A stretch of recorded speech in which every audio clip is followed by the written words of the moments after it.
एक नंबर तुझी कंबर हाय चाल शेकी शेकी हाय किती सुंदर तुझं डिंपल जे पाहिजे ते घे एक नंबर तुझी कंबर हाय चाल शेकी शेकी हाय किती सुंदर तुझं डिंपल जे पाहिजे ते घे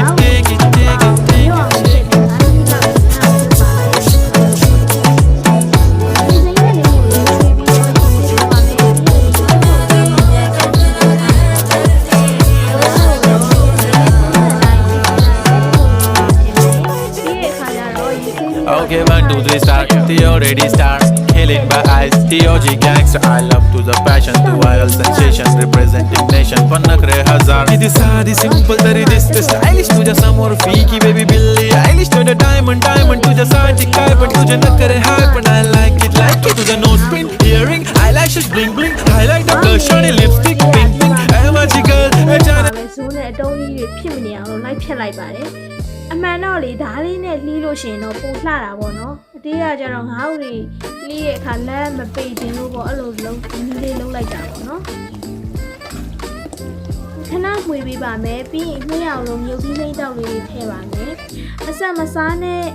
နိုင်တဲ့သူတွေအတွက်လည်းအဆင်ပြေတာပေါ့နော်မြုပ်ပြီးတောက်ကြတော့လေခဏမှွေမယ်ပြီးရင်ပြင်စိမ့်လေးအုပ်ထားပါမယ်အုပ်ပြီးရင်ဝေမဲအဲ့ချိန်မှလေးချက်နေနဲ့အလန့်လေးရလေအရင်ကမွေးနေရောစကားမဆက်လေကျမတို့အိမ်ရှိမှာကြက်တူရေးလေးတွေရောက်နေတယ်ပြီလားကြားရလားမသိဘူးနောက်မှတန်လေးစတာပါကလေးတွေစုံနေတဲ့အတန်လေးတွေပါကဲခဏကြာတဲ့အခါမှာကျတော့ဒီချိုစိတ်မွေးငါးဥပင်စိမ်းဟင်းလေးရပါပြီရှင်ဒါကတော့ကမုန်းချီပဲဟင်းညိုလေးနဲ့ဆိုရင်အရန်ကိုလိုက်ဖက်ပါတယ်ရှင်တငယ်ချင်းတို့လည်းချက်စားကြည့်နော်အနံ့ရတာလေးမှုေးပြီးတော့အရင်စားလို့ကောင်းပါတယ်ရှင်